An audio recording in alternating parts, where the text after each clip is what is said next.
This week on Writers, Inc. And one of the things in my reread of the Twilight series that I did to prepare for writing this book that really struck me is Bella says something, the main protagonist, she's become a vampire to be with her love, Edward. Spoiler alert, I guess, for anyone who hasn't read it. And she says, like, this is what my entire life has been leading to. I was a monster long before I ever met Edward, and he was kind of like my channel. He was my path.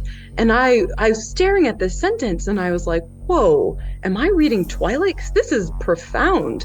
Like, this is what Twilight gives teenage girls, is this like recognition of their potential dangerousness. And oftentimes teenage girls feel like it's safer to focalize those feelings, those things they want for themselves, on dangerous, brooding guys. And that's like a safer channel or path. So Midnight plays with all of those ideas. J.K. Rowling was nearly homeless when she wrote the first Harry Potter book. Stephen King penned Carrie in a small desk wedged between a washer and dryer. James Patterson worked in advertising and famously crafted the Toys R Us theme song long before becoming an author.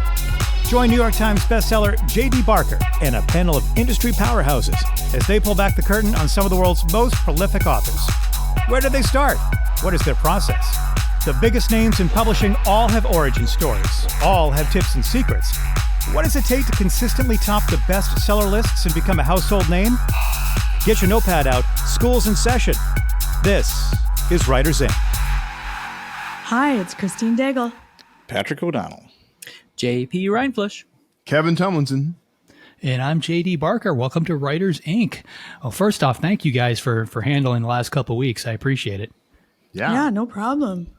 We did you all were right. gone, We JD? didn't break too much. JD was gone? I don't remember that. Oh, okay. Sure. Yeah, we were happy to do that.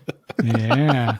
For the audience, if you want to skip 2 weeks to get caught up on some of the back episodes, feel free. I'm officially back. Yeah, I think those were some of our finest episodes, Frank. I think so, too. I'm sure it was. So. I'm sure there's tons of awards coming in the mail to everybody involved. I'm waiting. But Waiting you for didn't my come back potty. empty-handed, though. You've got some news, JD. What's going on? I've got some crazy news. So let me give you a little bit of backstory first. So my latest book is called Behind a Closed Door. I sent it off to my agents and they took it out and started shopping it. We started getting phone calls. I think I've talked about this on the air, but we started getting phone calls and emails from scouts and people out in California, basically the Hollywood folk. And it was optioned before we sold any of the publication rights, which is always good because then, your agent can go back to the various publishers that are looking at it and they can say, hey, we've got a film, studio behind this now. It looks like it's going to get made into a feature film, or at least it's on the table. So like those conversations happen. But then I was hearing from a lot of my friends that basically work at a lot of the big publishers, and Penguin Random House was getting ready to lay off a lot of people. And this was a couple months ago. The other publishers, same deal, like a lot of shakeup, a lot of things going on. It made me really nervous because one of my biggest fears is to hand a book off to one of these publishers, especially something like this. It's a pretty decent title, got a feature film in the works. Like, I don't want to hand it off to a publisher and then find out that my editor got laid off like 2 or 3 weeks later. And a couple editors have gotten laid off recently that, as far as I'm concerned, were like the staple editors at these various publishers. Like, they should have gone down with the ship, not been let go.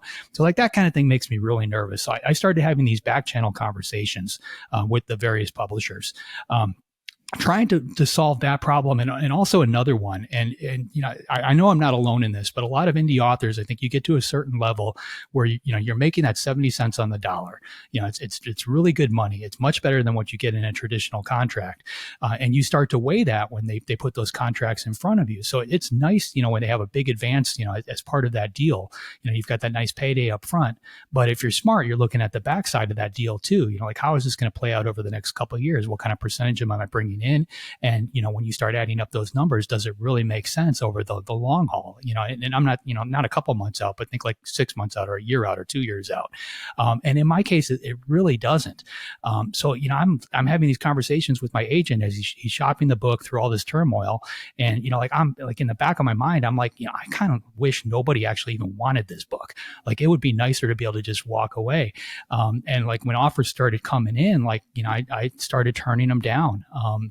I use the financial thing basically as my reason. But there was a lot of reasons going on there. But I started these back channel conversations with some of the publishers, and over the last, I guess it's been about 4 months now, I worked out a deal with Simon & Schuster. The press release went out yesterday, so I'm free to talk about this. But they are going to be the official print and distribution arm for my own personal imprint, which is Hampton Creek Press. So essentially, any books that I put out through Hampton Creek Press will get funneled through Simon & Schuster. It'll go into the Simon & Schuster catalogs. Their salespeople will market those books, press releases, things like that all come out from Simon & Schuster. But it's my own personal imprint, which means I can put out whatever books I want, whenever I want. And I'm not beholden to an editor or, somebody else's release schedule. So I've got tons of freedom. I'm sure I will totally screw this up, but right now on paper, it looks fantastic. You're not going to screw anything up. You got this. We're behind you, like way behind you. That's awesome. Waiting for you to screw it up, but we're still behind you. Well, congratulations. That's very cool. Thank you. Yeah, I mean, I've had a bunch of conversations with the people that work there. They're all fantastic. It seems like a really good logical fit because now like the advanced stuff is off the table. It's structured slightly different. I can't go into the economics or anything of it, but I'm not getting paid in advance. I'm not getting paid a royalty rate. It's my own imprint, which means that I'm taking on a lot of that risk myself. So if I want to print books, I have to make the decision. Do I want to do 10,000, 20, 50, 100,000 copies? Like that call is totally on me. The expense of doing that is totally on me. But the profit margin is substantial because I'm printing those books at Simon & Schuster prices.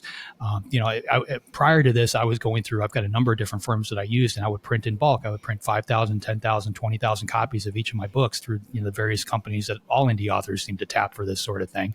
You make a lot more money than you do if you're doing the one-off prints through like Ingram Spark, if you're printing in bulk. But because Simon & Schuster is going to the same sort of deal, like their print and bulk cost is substantially lower than what I can get through any of these other ones. And honestly, the quality is higher, just because of the players they have involved. So we'll see how it works. I mean, the first book, Behind a Closed Door, it's set to release. I think the date is finally set as February 19th, 2024.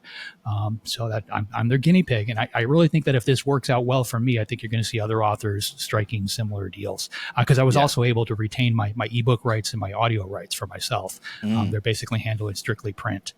That's fantastic. Yeah, that's a killer deal, man. And I think it's probably indicative of some like title shift in the way publishing is going to work going forward. I feel it is because, if you're an indie author and you're doing well, most indie authors, if you look at their balance sheet, they do great with ebooks, but print is a, secondary thing because just the margins just aren't there. So this allows us to open up that door. But then if you flip that on its head and you look at this from the publisher standpoint, I honestly think this is a very smart move on Simon & Schuster's, standpoint, because I'm the one taking the financial risk on putting out these books. They're not, whether it succeeds or doesn't make any difference from their standpoint, but they're bringing in revenue based on those deals. So this kind of, I could see this being a bridge to whatever the next generation of publishing is. Yeah, I agree. Mm-hmm. Very cool. All right, JP, what's in the regular news? All right, I'll follow. It's all downhill from here. Lit agent landscape diversifies some as anxieties over book business grows. So the AALA agent survey shows the agent sector diversifying faster than publishing, but it remains predominantly white. BIPOC agent representation increased slightly, but it's still low, around 15% combined. 37% of respondents work 40 to 60 hours a week, with 15% of those working 50 to 60. And then I think there was also 9 that's working 60 plus hours a week. And then we're also seeing things like respondents, 68.9% of them saying that they have pretty low salaries in there. 90% of those respondents are in the 30 to 40 age group. And of course, my own personal interest when we talk about what is low salary is I looked that up, and Glassdoor is reporting in 2023 that these agents are getting average of 51,000 with the highest number of respondents at 32,000 a year. Wow. And if you think about that, a lot of these agents are in New York, where the cost of living is just insane. Like I can't, they must all live together. That's the only thing I can figure. Like I remember reading something I should have I should have brought it for this discussion, but I think like the average salary required to live like in Manhattan is six figures. Yeah. So this is tough. I love that it seems to be moving a little bit more towards a diversified group, but that's a tough gig to have right now. I don't think it matters if you're white, black, Hispanic, whatever. Like, the publishers are going through a lot of change. I mean, we just talked about something that's happening. If you're an agent trying to sell into that, publishers aren't writing big deals right now. They're only writing those big deals for the people that are known commodities that can sell. There's very few gambles that are happening, which means those agents aren't reaping the benefits of any significant percentage. I mean, the bulk of them work for 15% of whatever they get. To me, this almost feels, I had a ton of friends that were reporters back in the 90s. And I saw that number shrink as newspapers and stuff went away. Like, I really feel like working as an agent is one of those professions that we're going to see, it's just the marketplace is going to shrink. Maybe a handful will be left, but it's going to be very difficult to survive. Yeah, no, I agree with that. I was reading a Twitter, Twix, whatever thread from agent Laura Zash. Just say it. I was on X. X. Say X. Come on, say X. I was I on had this Shitter, whatever experience. it's called. I don't know. So anyways, Agent Laura Zatz put out a Twitter thread about this, and I just kind of wanted to summarize it because it was really interesting. So only 221 agents did this survey, which is about half of AALA. And because of some bylaws about compensation, there's like an unknown number of agents that are excluded from the organization. So she talked about how the corporatization of publishing has been squeezing the mid-list, shuttering imprints, and that this has led to longer response times from editors and an industry-wide decrease in agent earnings. So this survey is saying that about 59% make less than 100K, which is up almost 46% from 2 years ago. So agents are making less. AALA is saying that's because there are newer agents, but she said that's oversimplified. So this excludes a lot of smaller agents from non-New York based agencies and also agents that don't agent exclusively. So you, like JP said, 37% are at 40 to 60 hours, 15 at 50 to 60, and about 10% more than 60 hours a week, half saying they work on the weekends. So her concern was that this metric is saying that there are too many agents to be supported by the current market and the changing landscape, and that this might be an agent bubble that's about to burst. And then what happens? Like, who's left after that? It's going to be people with generational wealth, people who have spouses that can support them, and then we might lose some of that diversification. So I thought that was an interesting kind of in-depth look at that. Well, I kind of wondered if because the number coming from Glassdoor on the salaries, don't agents make some cut of the deals they make? So is that maybe supplementing them financially so that these salaries are like a base salary, or is it work different than that? JD, you'd know better than I do. There's a few of the bigger agencies pay salaries and then they pay bonuses based on what those agents bring in. The bulk of the agents that are out there, though, I think are more or less working under their own shingle, and they're just collecting their 15% of whatever they strike. It's a residual thing, though. I mean, because once an agent sells a book, they're collecting that 15% more or less forever. Like in my case, like I'm no longer with Christy Nelson out in Colorado, but she sold like my 4MK series, and she has the exclusive rights to continue to sell that. So if new territories open up, new markets, she's still the agent of record for that book. So once they get their hands in they basically build themselves an annuity. Yeah, Yeah, that's what I want. I want residual money from other people's work. So when I was looking at that thread, it looked like most agents are just commission. So this is just commission, but some have shares in their agencies. But again, that, like part ownership. But again, it was talking about that those agents are, again, those who have wealth or spouses supporting them. So it's kind of protecting agents who maybe really don't need the protecting as much as some others. Yeah. Fun. Okay, next in the news. A little bit lighthearted. This one, can Spotify take digital audiobooks to the next level? So I actually saw this week, and it intrigued me. But Spotify launched an audiobook subscription service in the UK and Australia, which plans to expand to the US, allowing about 150,000 plus audiobooks. The service gives premium subscribers 15 hours of audiobook listening per month, and then it can be topped off with some additional money for like 10-hour blocks at $10.99. They believe that this is a potential for more audiobook growth by expanding access beyond just current listeners. And they'll use this sort of like recommendation algorithm to recommend audiobooks. Publishing executives are optimistic that this service shows potential for discovering and appealing new customers, while authors on a panel have welcomed having their works on Spotify's major platforms. So instead of what we've been seeing with like Audible and the credit for one single audiobook, this is time that the user gets to use on whatever they want and access to these audiobooks. Yeah, but wouldn't that be, like you buy a book or you have a book you're listening to, it's 12 hours long. So now, you hit your 10 hours that you're allotted, and then I guess you have to buy another 10-hour block in order to listen to the rest of it. I don't like that. I personally like the Audible, one credit, one book. At least I know, 'cause there's months like right now, I just got an email from Audible like a day or two ago saying I've got 3 credits available because I haven't used it recently because I've been doing other stuff. They stack up and you can always use them.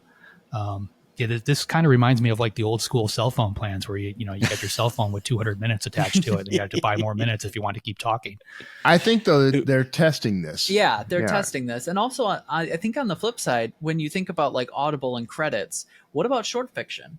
Because short fiction gets screwed over with the 1 credit for 2-4 hours worth of audiobooks. That's exactly right. And in this situation, and it's so expensive for indies to get in, right? Because they're putting in like box sets, and it's like to have a 1 book entry is difficult because it's so expensive to put up front. So this might be good for indie authors. I don't know. We'll have to see. One of the things when Drafted Digital partnered with Findaway Voices, like one of the things we talked about a lot was how to break that credit system, because what it does is, so as a consumer, most consumers aren't going to use that precious credit on a book that's only an hour or 2 long or whatever. Right. So short fiction doesn't have a place there at all. And then, there's the payment side for the authors. It's not the greatest terms. There was a kerfuffle recently of, people using the credit, returning a book, after listening to it within a time frame, Sure. I think they may have fixed some of that, but it's all problematic. I will say I am biased on this because I am one of the Spotify, some of my books are in the Spotify. It used to be Orange Sky and now it's Spotify audiobooks. And so I'm very excited to see this program roll out because I think it's going to mean more discovery for my books and potentially more contracts. So I'm looking forward to it. They sent me a very long, detailed email about how this is going to benefit me. And I'm like, no need. You had me with, I'll make more money. Well, I think competition is a good thing. If this competes a little bit with Audible, party on. Competition is a good thing, and it benefits the consumer, and I think it benefits us as well as the writers. Yeah. Audible's needed a good punch in the nose for a long while now. I will note there's also Libro.fm, which allows for indie bookstores to get supported. Anyways. Sorry, I had to give it a plug. It's important to me. Last bit of news was actually an email from KDP, and Amazon is now allowing the scheduling of paperbacks before a launch. So Amazon now allows KDP authors to schedule a paperback and hardcover book release 5 to 90 days in advance to Amazon. Scheduling these releases gives the author more control over timing, allowing focus on marketing before that book goes live. But this is different from pre-orders. Readers can't purchase it until that book goes live. This just makes it so that page is visible. I'm so excited about this. I already used it for my next book. I was like, oh, no, like random, when will the paperback appear in coordination with the ebook? So, and I did have to click the AI button. Is there AI content in this or not? So we went this far without talking about AI. Way to go, Christine. How dare you? I'm sorry. I know, but you know what? The last time we talked about it, I'm like, oh, I'm so scared about false positives. So I did put my book in like a thing, and it's like, this is 100% human. So I felt much better after that. I'm like, maybe I was over like cautious. One thing though, I was really excited about this, but I've been using Ingram Spark pre-order paperback, which has been going on to Amazon. And that's been the method I've been using. And so this doesn't really, like, I'm not going to switch to this because people can't purchase the pre-order. So I think it's a step in the right direction, but it's not for me yet. Yeah. I will say also Draft to Digital's D2D print also allows you to do pre-order on print. So because it's with Ingram Spark, frankly, but I wouldn't use this. But I get why people like Christine would. I get it. I will. It's because, like JD said earlier, nobody cares about the print. I sell 100 times more ebook than print. So whatever. Yes. With my previous titles, I was doing the same thing that like JP just said. Like I put everything in Ingram Spark, and then those links carried over, and then you have to send the email to Amazon to tell them this ebook belongs with this hardcover or whatever. They fix all of that. I'm trying to remember, like, was there was no lead time involved in that, right? Like there was no cutoff. Like you could be 6 months out, and Amazon didn't care if it was coming from Ingram.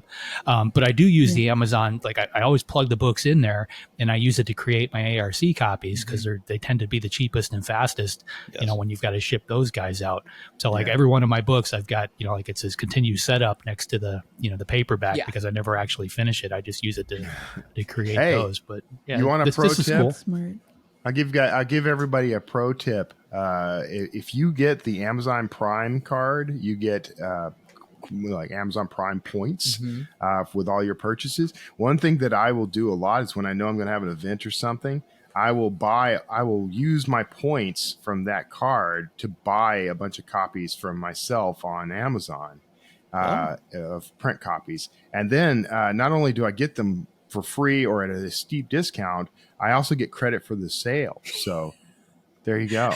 I make royalties back on buying all those. There you go. Free money. Pro tip. We love pro free tips. money.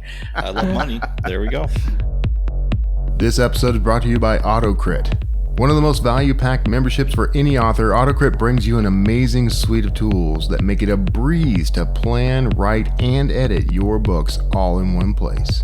AutoCrit takes you far above standard grammar checking or cookie cutter guidance. Instead, it's like having an experienced editor in your genre watching over your shoulder to help you deliver great writing that keeps your audience trapped in the story. You can even compare your writing style to more than 100 best-selling authors right down to the word level, so you can see what the best in the business do to keep their storytelling clean, clear, and crisp. Listeners of the Writers Inc. podcast can now take advantage of lifetime membership for one single fee. That's right, no renewal fees. Hi, this is JD Barker. I've used AutoCrit for years, and not only has it improved my writing, but it's been a crucial tool with aspiring authors that I've mentored.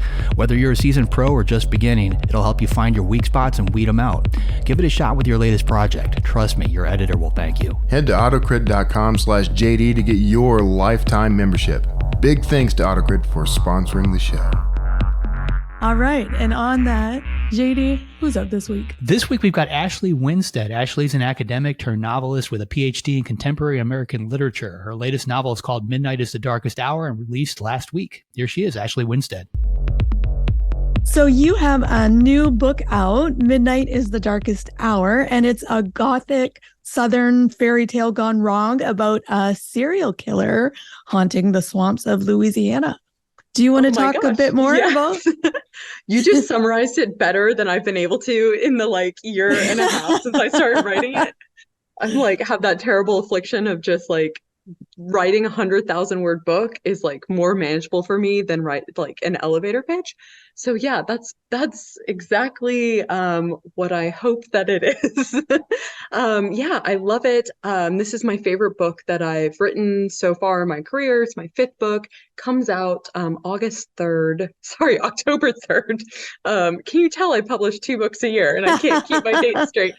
October 3rd, in time for spooky season, and the book opens with a skull being pulled out of the swamp in this really small coastal Louisiana town called Bottom Springs. And this is super Southern Baptist country, where the books are being banned and where it's a church state. This is Bottom Springs. There hasn't been a homicide in decades in this place. Everyone is very morally upright, or so they think. So when this skull gets pulled out of the swamp, no one knows what to do, and it causes this panic. And the very, very superstitious townspeople think that, there's got to be some evil walking among them, and this quickly gets escalated. But the one person who observes this unfolding and feels like she knows exactly where this skull came from and who it belongs to is our protagonist, Ruth Cornier, who is the preacher's daughter, the model, the paragon of like good girlhood and virtue. And she thinks that she knows because she's the one who put it there. And so then she has to, launch on this journey just to commit just a few more crimes, just a little bit more sin, to kind of throw the police and the townspeople off her tracks, and her former best friend, estranged best friend ever, who is involved in all of this with her. They hatch this plan, and it leads them to a lot of really dark places, into the dark, seedy underbelly of this seemingly morally upright town. So I'll stop there before I accidentally give too much away, which I'm prone to do. That's a great summary, and I want to talk more about a few of those things that you said. So you've described this novel as a love letter to Twilight and the generation raised on it and skewered for loving it. Why do you think media aimed at women is so often dismissed? I love this question so much because it's at the heart of the book. And I think it's for a lot of reasons, right? So the book talks a lot. There's some line in the book, I forget what chapter, where Ruth is considering this question in a roundabout sort of way. And she's wondering, why is it that young women, teenage girls, get claw so deep under the skin of men? Authority figures, the men in charge, because it's so often historically and today men. And she describes it as this kind of simultaneous fear of the power of teenage girls, the power that teenage girls wield as potential seducers of men, which is something that, they don't like to talk about, as the power of their love and their intensity and their desire, and how, teenage girls seem to feel in a way that is so intense and powerful. And in a way, it's like how all teenagers feel, but there's something particular to teenage girls. And that power that teenage girls has to be dismissed and undermined in order to be neutralized, is the conclusion that this book comes to. And so I spent a lot of time thinking about, I will confess off the start, to being one of those too cool for school literary elites who used to condescend to Twilight. I was a little too old to be swept up in Twilight mania. And I looked at all, the girls and my younger friends who were just, their entire lives and personalities became Twilight and Team Edward or Team Jacob. And I was like, whoa, what is this about? And it wasn't until I was in a PhD program, my grad program, and this is years later after all the Twilight movies came out, and Twilight was still a punching bag for everyone. And I remember very vividly this one night we were out for beers, a bunch of us PhD students, and everyone was kind of like, once again, condescending to Twilight, like, oh, well, at least it's not Twilight. Oh, the worst written thing, blah, blah, blah. And my best friend in the program remained silent until about, near the end of the conversation. She had taught in a rural community in East Texas before coming into grad school. And she said, finally, you know what, you guys, you can say all you want about Twilight, but I will never stop being grateful to these books because it's the only thing that got my students to read. Yeah. And once they got hooked on Twilight, they became voracious readers. So adjust your perspectives. And I remember kind of being struck dumb and mute by this perspective of thinking about a different way to think about the book. And it's technically called a reparative reading, where you think outside the lens of criticism and you're thinking what value does this text bring to the world? Well, it gave young women, in particularly, certainly young men and older women too, but really young women, a place to channel their feelings of alienation and not being misunderstood and all of this teenage angst and these things that are so important.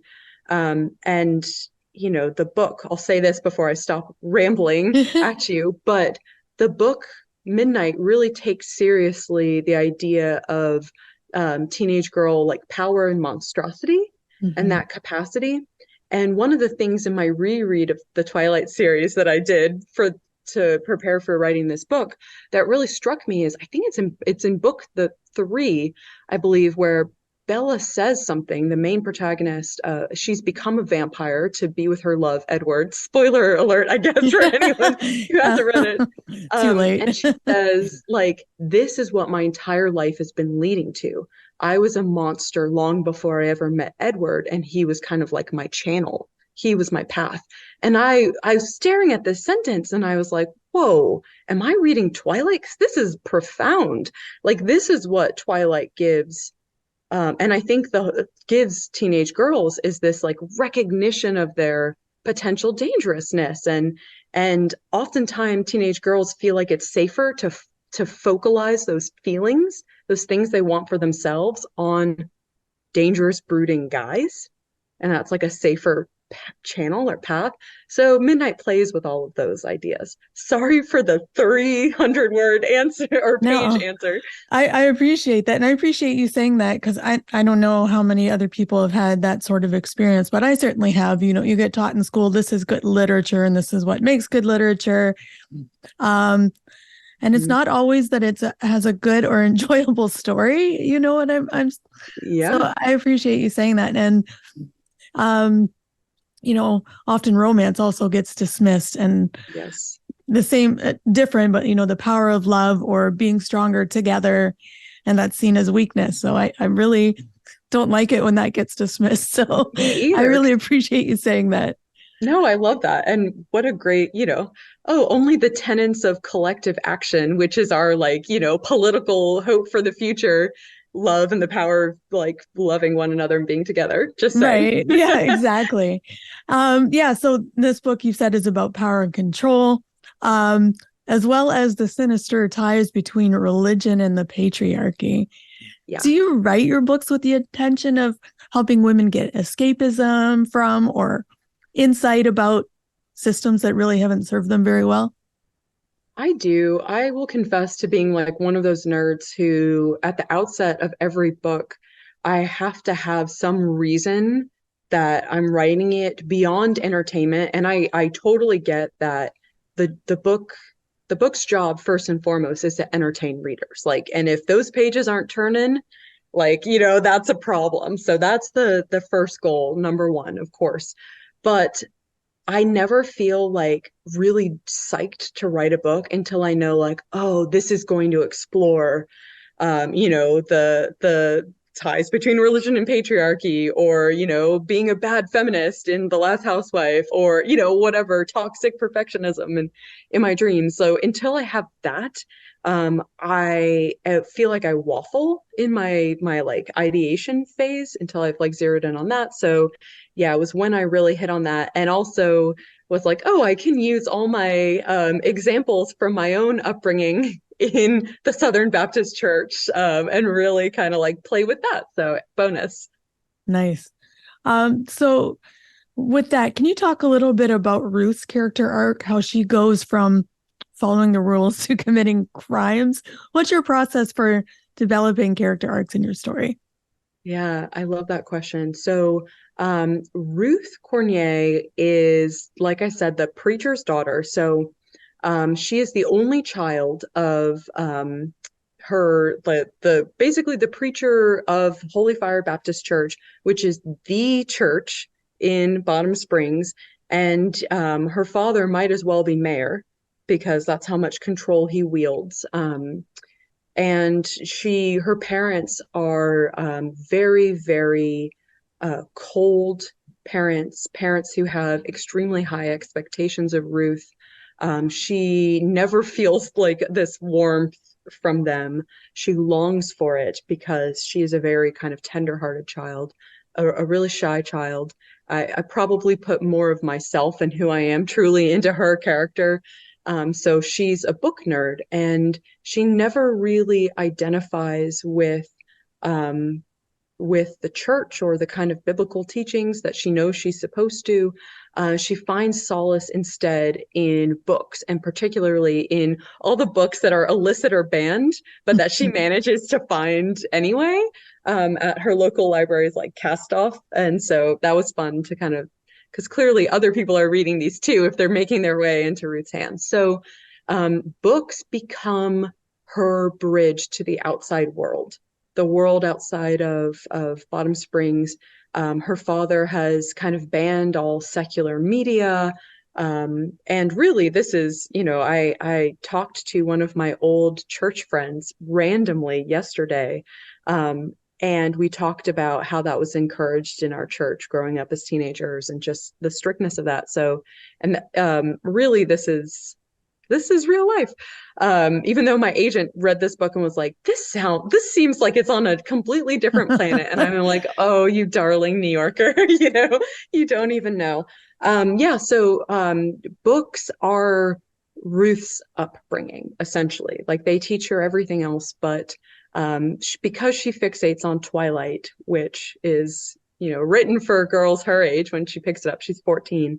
She really develops a kind of fantastical sense of, what's possible, who might one day step out of the woods and save her from this life she finds herself trapped in. So Ruth is this figure who is very slowly throughout the arc of the book, which follows her from 17 to 23. Ruth is this figure who is slowly learning to gain her own independence, and then makes a quick leap into kind of like all out wild independence. And I pitched this book to my agent by saying, I want to write a story that captures that feeling that so many of us girls had when we were teenagers at like 16, 17, or 18, where we fall in love with a bad dude, the wrong guy. I don't know why we all do it, but we do it. And then we'll like burn the world down. Like, our sense of morality that we had prior to meeting this person and falling in love with this person goes out the window, and we will burn the world down to be with them or to make their like worldview the right one. And so that's kind of what Ruth does, is she goes from 0 to 60.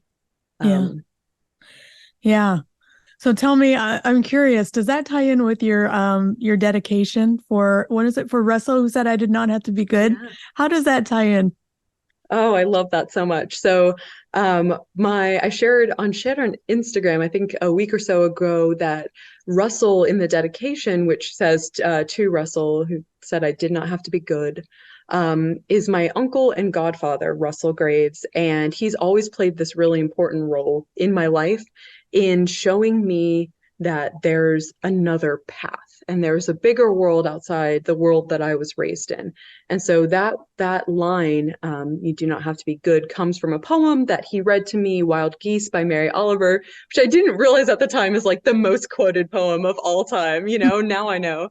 But I was like, whoa, this special thing we share, just the two of us. But it essentially says, like, you ignore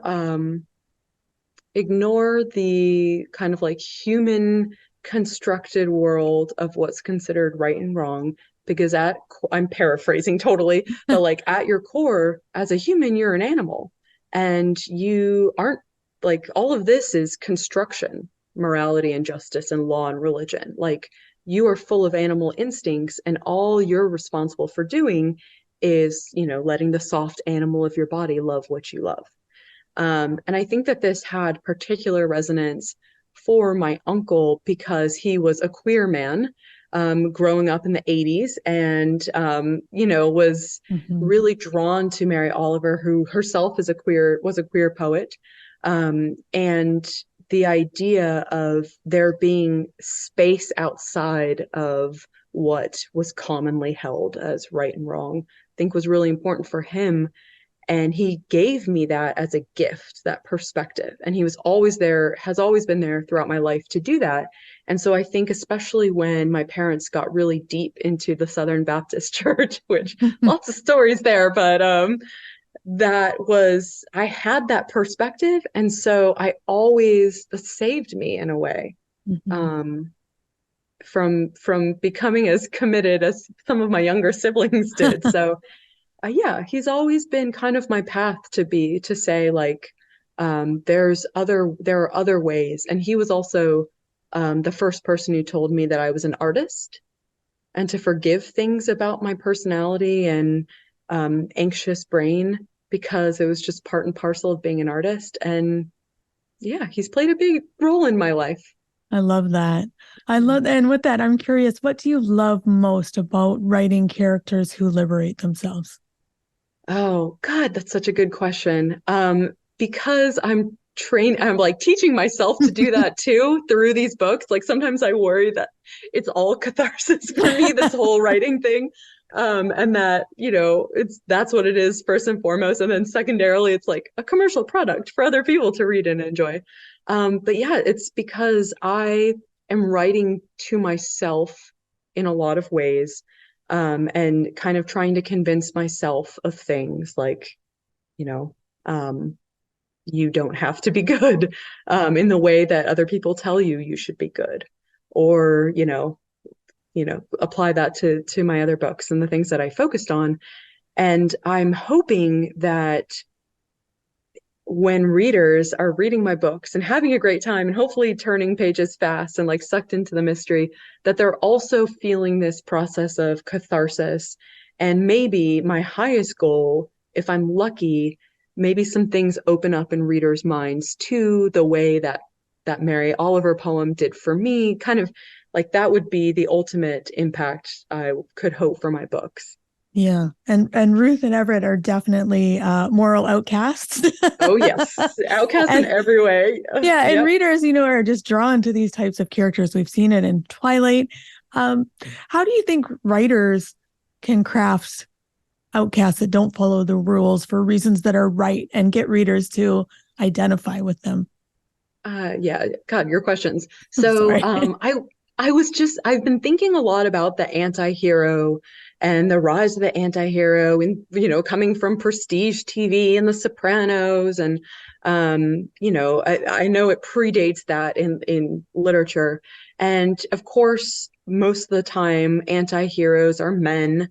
And a lot of times when women, especially thriller writers, try to pull off the anti-heroine, the cold, calculating or woman who makes just bad choices, it doesn't go over quite, it isn't received quite the same way, just to put it lightly. So I was thinking a lot about that with Ruth and Everett, and I really wanted, my goal in writing this book was to make readers fall in love with Ruth and Everett, just absolutely feel a sense of identification with Ruth.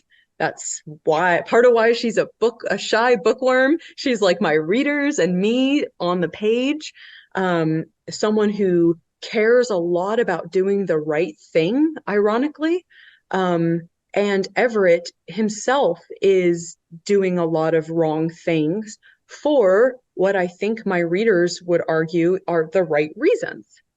And so I really wanted to just build up an intense supply of reader sympathy and love, and affection for these characters, so then I could see how far I could push it with the book.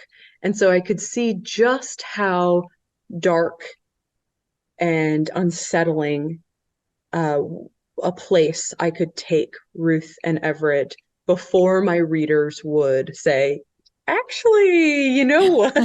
Like, maybe I shouldn't be like identifying with them so much or applauding all of their actions, because this is going to a place where logically it tracks, but too far. So I just really want to play with that, not trying to spoil anything for readers who haven't read the book yet, but I'm gonna hopefully make you fall in love with some very, very bad people. And now you'll maybe emerge, as many early readers have told me, from the book, not thinking they're bad at all. And I hope that at some point we all reflect on that, right? Because at the heart of the book is this question of like, who decides what's right and wrong? And if we all collectively recognize that laws and our collective sense of justice is shaped by the people in power, I think that that's a concept that your average reader is pretty accepting of and familiar with. Then if morality, what's really right, is actually more subjective than law would allow, how far does that go? Like, Yeah. when does it become too much? So yeah, Yeah. that was all in my head as I was kind of constructing Ruth and Everett. Yeah, you Just, like, definitely trying pushed to, it. So yeah, it played it diabolical was tricks fun on though. the reader. So yeah, you've talked a couple of times about the books and her loves for books and getting identity with that. And there's a paragraph in your book that I highlighted about the high school library. And it says, the library was tightly controlled by the church elders. It contained no suggestive books, no books that glorified sins like rebelling against one's parents, sex before marriage. But most of all, it contained no occult, no boy or girl wizards, tales of monsters, or werewolf love stories, because the only thing that was challenging religion was superstition. And I want to talk about, because I mean, like, wow, is that timely? I'm like, what do you think about this, about the dangers with various types of book banning or trying to book ban that are happening around the country? I'd love to hear your thoughts about that and how it kind of does shape power and control in these types of situations. Yeah, no, this book is like I intend for it to be a clear shot at book banners or anyone trying to do that. And I think it's like fascist and authoritarian 101, like, ban books. Like, that is a clear first step in the like welcome to authoritarianism kit, I have to imagine. And not to make light of it, but I think all of history bears out the revolutionary power that books, reading and writing has, right? Like, these are our bridges to gaining empathy for people who are unlike us. These are our bridges to considering ideas that aren't being peddled or discussed in our small hometowns. Like, this is the bridge to the wider world. And what could be more threatening to authority than the people under your power having this sort of access? So of course books have to be one of the first things to go. And so this is why the preacher Cornier has such a tight control over books in Bottom Springs. This is why we see so many efforts across the country. It has nothing to do with, and of course they're always dressed up in these claims around decency and we don't want to have kids have access to pornography or all these things that like no reasonable person would say like I disagree with that. But who gets to define what is pornography? Because according to some regulations in some counties, that means anything with a queer character is all automatically considered pornographic or inappropriate. I mean, this is just like absolute bull. I'm really censoring myself, just for, but really this lights a huge fire under me, especially since I'm talking to you from Houston, Texas, and Texas is like on the forefront of banning books, making librarians' lives absolute hell. Right now, it looked like it was going to be defeated, but now it might have more life. But that law that politicians are trying to propose that all booksellers and librarians have to like rate books, right, their sexual suggestiveness, and this is just going to like put book selling, grind it to a halt, and just so many issues.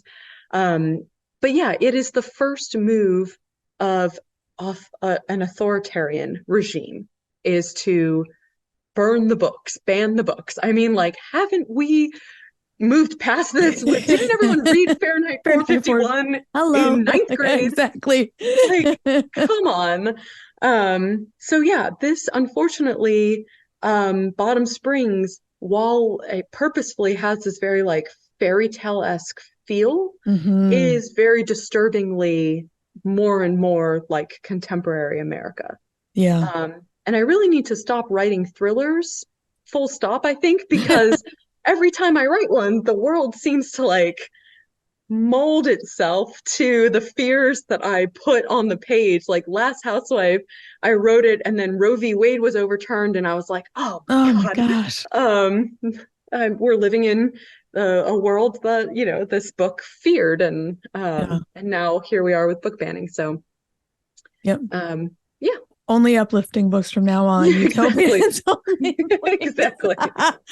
And yeah, okay. I think we can all agree book banning is bad. Well, maybe not all of us, but I don't know. Fight me after. I want to talk about what you said about it being a fairy tale, because I did notice that in the setting that there's this wonderful contrast between like the ancient beauty of the swamps compared to the relative newness of Christian religion that Ruth's father has brought. Did you intentionally do that? Like put that? Yeah, I love that. That was. Thank you. So you know what's funny clever. is this is how I described the book as like very fairy tale-esque in feeling and how I intended it. But my editor and agent didn't want me to describe it that way. Because they didn't, you know, because it's a thriller. And I guess maybe they didn't want to like confuse anyone about what genre of book it is. But it was really important for me for this, the feeling and atmosphere of this book to feel like a fairy tale. Because for me, I've always been fascinated by like the occult world, by, you know, like the panic, satanic panic, you know, just like the world of imagining, often that's happening exclusively in like evangelical Christians' minds, of like this dark, fantastical underworld that is like right under the surface of polite society. And I love the fairy tale feel of that sort of panic and that sort of fear. And I will come out as, you know, an atheist who, you know, was raised as a Southern Baptist. But to me, the idea of a lot of Christianity and religion, not just Christianity, is fairy tale stuff. And it is a kind of, you know, adherence to a script, a novel, a text that describes what the world was like, and how you should now behave. And, you know, that's like, to me, on par with like Grimm's fairy tales, which have that didactic element. And so this idea of like magical thinking or fairy tale thinking, to me, applies just as much to Ruth and the townspeople's superstitions as it does to their like religious adherence. So I wanted to kind of draw that parallel. And now every religious person crosses my book off their list, but gotta be honest. No, I did love, I was like, wow, that, you know, the ancientness and the religions that came before and the myths that came before, and contrasting that was just such a smart choice. And wow, we're already running out of time. I had so many more questions, but I'll just wrap it up. I did see something, and if you can't talk about that what I'm going to ask, it's okay, we can cut it out.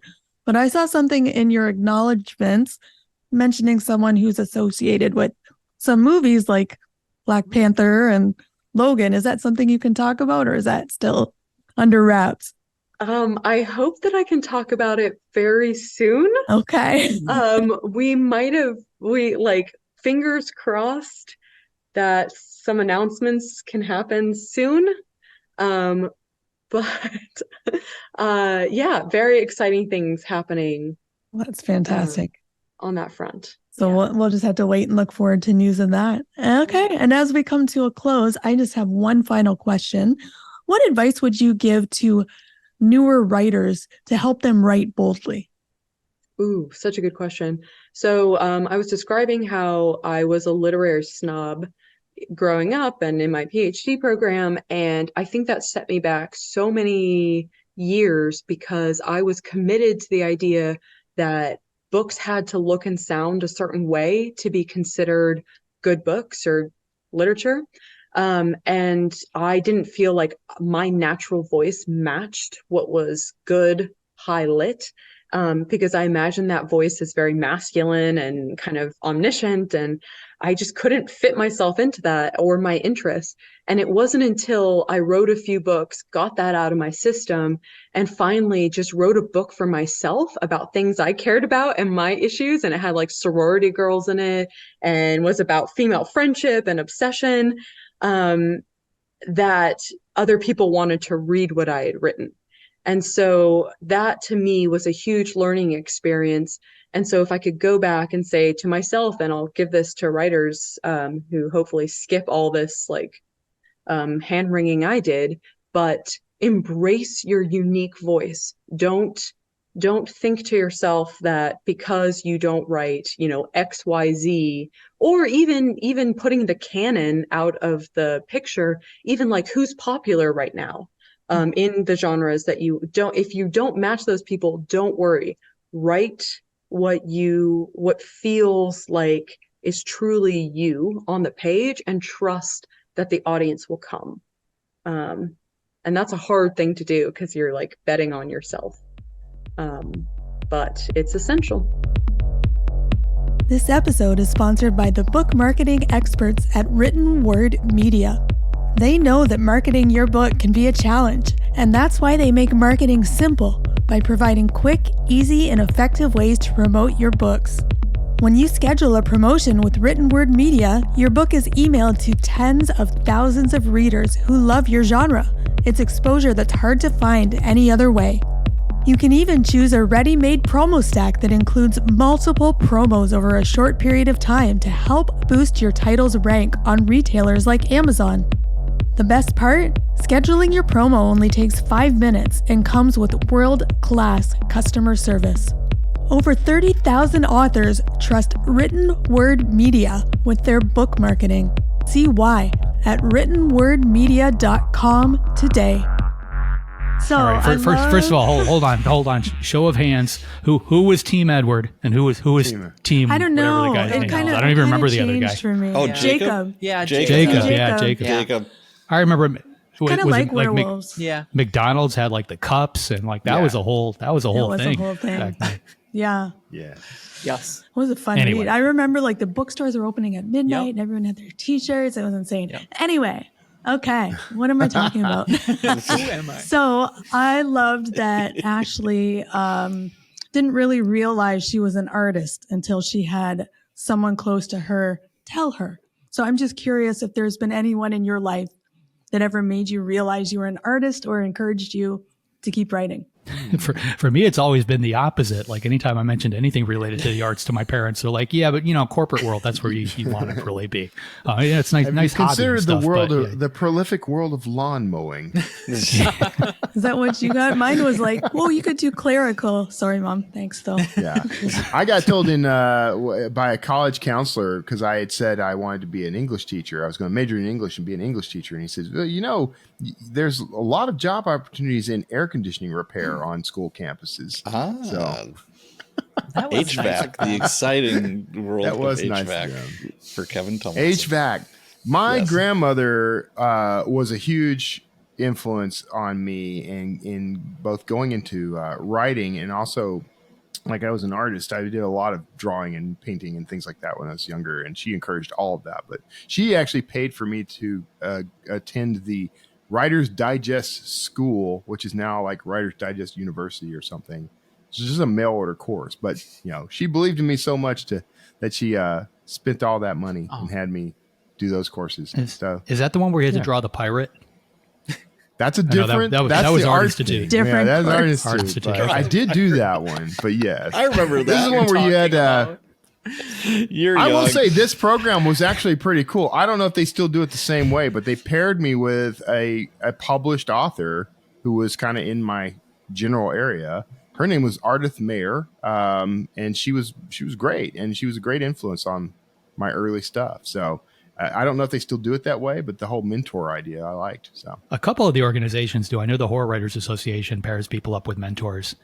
We've talked about doing it at ITW, but we haven't actually pulled it off yet. But yeah, that's a great way to, to just learn the ropes and, also just to pay it forward a little bit or pay it back, just to teach somebody, just so they don't make the same mistakes that we all did. We were just talking about Twilight, and also in Ashley's book, she uses outcasts. How do you think writers can use outcast characters to their advantage? Do you do that? Yes. I've done it so many times. Like I can't even think of a single one to actually hone in on, because it mimics real life, right? Like, everything she just said, like every girl in high school was always attracted to the one guy who was probably the worst person for them. Like that just made them want him more. And like that carries over into fiction. Nobody wants to hear about, the girl hooking up with the safe guy. They want to hear about the kid on a motorcycle or, riding around in his Ford Mustang. I guess in today's world, it's probably a Tesla, whatever the kids are driving. What do the rebels drive these days? Probably not the Tesla. Yeah, it's probably not the Tesla. I don't know. Yeah, I agree. Yeah, but it's a real world trope that just mimics in fiction, right? I guess is what I'm getting at. I think my book Evergreen, the character is effectively an outcast. So, and that was very effective. He's an outcast because of his abilities. So it's sort of a necessity, but because of that, you get to tell sort of an interesting perspective. This is somebody, he's in, Manhattan, but he can't physically touch anybody without absorbing their memories. And so he's covered head to toe all the time, hoodies and that sort of thing. But you get to kind of look at the world. I do this myself. When I go places, I like to be the unknown guy kind of lingering, not creepily, but like just watching people, you learn a lot about human nature and about the way people interact with each other. One of my favorite things, like, whenever I'm in a layover in like Orlando, I'll go to like Disney Springs or go to the resort hotels or something. I'm not stalking anybody. I'll put it out there right now, but I will watch like the families interacting and, friends kind of hanging out together just to kind of get in. I absorb that. That's just something that ends up going into my fiction a lot too. So how many security offices have Kevin's picture? I don't know. I'm on the walls. Many. Have you seen this man? But I think it's important to have your main character really flawed. Nobody wants a perfect main character. I think, give them all kinds of flaws or troubles or whatever. It's like you have to have conflict in a story. It's the same thing. Yeah. Ashley's character, Ruth, had this enormous character arc. So she went from devoted faith rule follower to embracing being a killer. Okay. Do you think it's better for MCs to have a very prominent character arc, or does it depend on what you're writing? Option number 2. I've been told you have to do it in everything. And sometimes it's tough. If you've got a book that takes place over a decent segment of time, it's a little bit easier to get that arc across. Most of my books take place over, several hours or, a day or two at the most. How much is somebody really going to change? I haven't changed in the last 12 years, so like how much is a character supposed to change in 2 or 3 hours? It doesn't matter what you throw at them. But I think you need to find a way to do it. Like the reader, when they close that cover, they need to feel like there was some type of journey, some type of progress, something just a little different from start to finish. I think the whole change arc thing, I think it gets skewed a little. Because the change isn't always about the change in the character. That's the thing everyone leans in on. Sometimes the idea is you want to create a little bit of a change in the reader, even if it's just a change in their perception of that character. So you see this played. I can't even think of a great example right now, unfortunately, but like you'll see stories play out where when you first, A Man Called Otto is a good example of this, where when you first meet Otto, he's a curmudgeon, a jerk, and you don't like him, and he doesn't change over the course of the story necessarily, but your perception of him does through a series of flashbacks and interactions with other people. He remains pretty much the same through the entire story, but your perception of him changes. I would say too, like in modern storytelling, I think we really like the character growth arc. But when I think about things like Sherlock Holmes, that wasn't intended for that. Yeah. So it's a different type of storytelling that I don't know is necessarily as prominent nowadays, but there is space where the character doesn't have those type of growth arcs, and that anyone can pick up a book at any time because there is a strong character, a strong personality right from the get-go to the end. And it's being on the journey with them as they solve a crime, and they're the same person by the end of the book. I think that those exist, but I just think in our current zeitgeist, we like the character growth. Yeah, that's a good point. I mean, if you think of the Jack Reacher series, it's the exact same thing. He hasn't changed at all. The thing is, like Lee Child actually aged him though, like depending on the book, that like he's different ages, but personality wise, nothing else about him has actually changed. Have you ever challenged a reader's love for a character by making them do really heinous things after you've endeared them to your readers? Yes. Kind of wish I had done this, but no, I have not done this. Maybe next book. I've taken it the opposite route. I've taken some very terrible people from a character standpoint, and I think I've had the reader actually feel for them by the end of the story. I love those. We didn't get to this in the interview, but Ashley's book ends ambiguously. So I'm curious, why and when do you think writers should use? No, not amphibious, ambiguous. Why do you think writers should use an ambiguous ending for a novel? When? I didn't say amphibious, did I? Oh, Lord. I love the amphibious ending. You did not. I'm going to make sure my next book has an amphibious ending for Kevin. Yes. I honestly, I hate it when I come to the end of a book and there's like not full closure going on. But I mean, if you think about it, the book, in general, like most of them, 99.9% of them are a snippet of characters' lives. They had a life going on before that book started, and they, unless they die at the end, there's some type of life going on after. So it really should be open-ended. But like, when you close that cover, you want everything tied up in neat little bows, and it doesn't always happen. I mean, Cabin at the End of the World is by Paul Tremblay was one that really got me, because you don't really get an answer to a lot of those questions. I was like, what? Like, it feels like there needs to be another book. Yeah. Right. Yeah. And the funny thing is, if you read the book and you watch the movie, they give you that ending, like they do wrap it up in the film.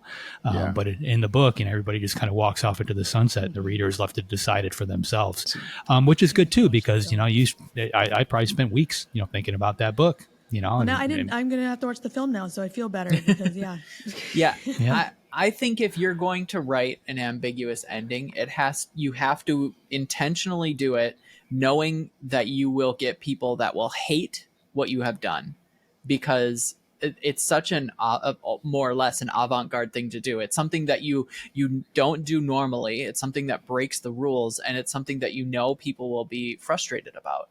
But I think that there are places in certain stories where you want that ambiguous ending. I mean, of course, I'm thinking of the movie Inception with that ending, and you just don't know.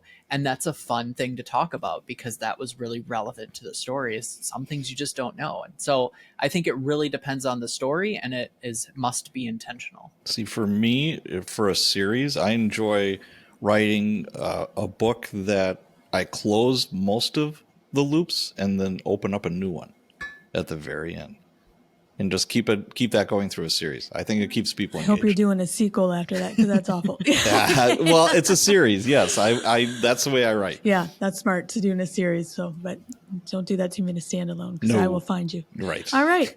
And on that threat, JD, who's up next week? Next week, we've got Richard Chismar coming back. He's the former editor of Cemetery Dance magazines. One hell of a short story author. He's probably one of my favorite out there. He's collaborated with Stephen King on the Wendy Buttonbox trilogy. His latest novel is called Becoming the Boogeyman and releases October 10th. Sounds fantastic. If you'd like to be notified as soon as new episodes publish, make sure you go to writersincpodcast.com and sign up now. We'll see you next episode, and have a great week of writing. Thanks for listening to this episode of Writers Inc.